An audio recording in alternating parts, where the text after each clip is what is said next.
আজ সন্ধেবেলা কফি বানাতে গিয়েছিলাম।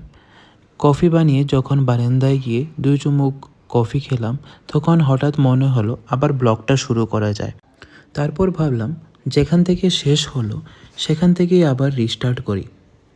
তো চলো শুরু করি আবার ত্রিপুরা ট্রিপের গল্প।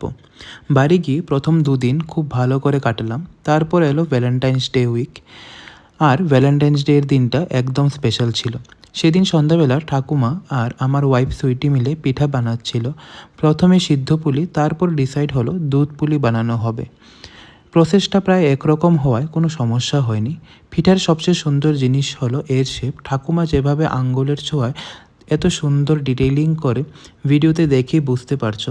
অবশ্য সুইটিও এতে কিছুটা হেল্প করেছিল।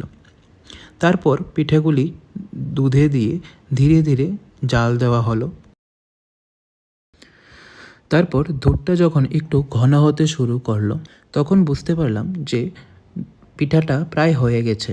এবং শেষে দেখলাম দুধটা অনেকটাই ঘন হয়ে গেছে এবং পিঠাগুলো একটু গোল্ডেন ব্রাউন কালার চলে এসছে। এরপর পাশের বাড়ির বৌদি এলো মেয়েকে দেখতে।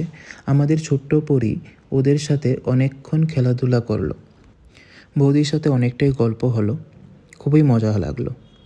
ওই দিন আবার পরীর একটা দিদি ভাই এবং একটা দাদা আসারও কথা ছিল, সো তারাও এসে পড়েছিল।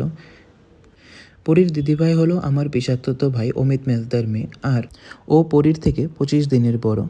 আর দাদা ভাই হলো আমার বাবার বন্ধুর নাতি, অর্থাৎ সজল কাকুর নাতি এবং সমদাদার ছেলে। ওর নাম শ্রেয়াংশ এবং ও ভীষণই অ্যাক্টিভ ছিল। এক সময় আমার ট্রলির উপর উঠে নাচানাচি করছিল, তাই বাবা এসে ওকে ধরে অনেকক্ষণ খেলাধুলা করলো। ওদের একসাথে দেখতে খুবই কিউট লাগছিল। এখন থেকে আমার ভিডিওর মধ্যে একটু চেঞ্জেস করলাম, যে আমার ভিডিওগুলি ফুল লেংথের হবে, শর্টস না দিয়ে। তোমাদের কীরকম লাগলো জানাবে। তারপর দিদিভাই আর পরি মিলে একটু খেলাধুলা করলো এবং আমাদের ভ্যালেন্টাইন্স ডে সেলিব্রেশন শুরু হলো। অব্র আর মেজদা গিয়ে কেক নিয়ে এসেছিল।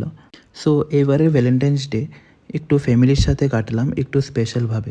সেলিব্রেশনটা তোমাদের কীরকম লাগলো একটু জানাবে। আজকের মতো এখানেই শেষ করছি। সায়োনারা।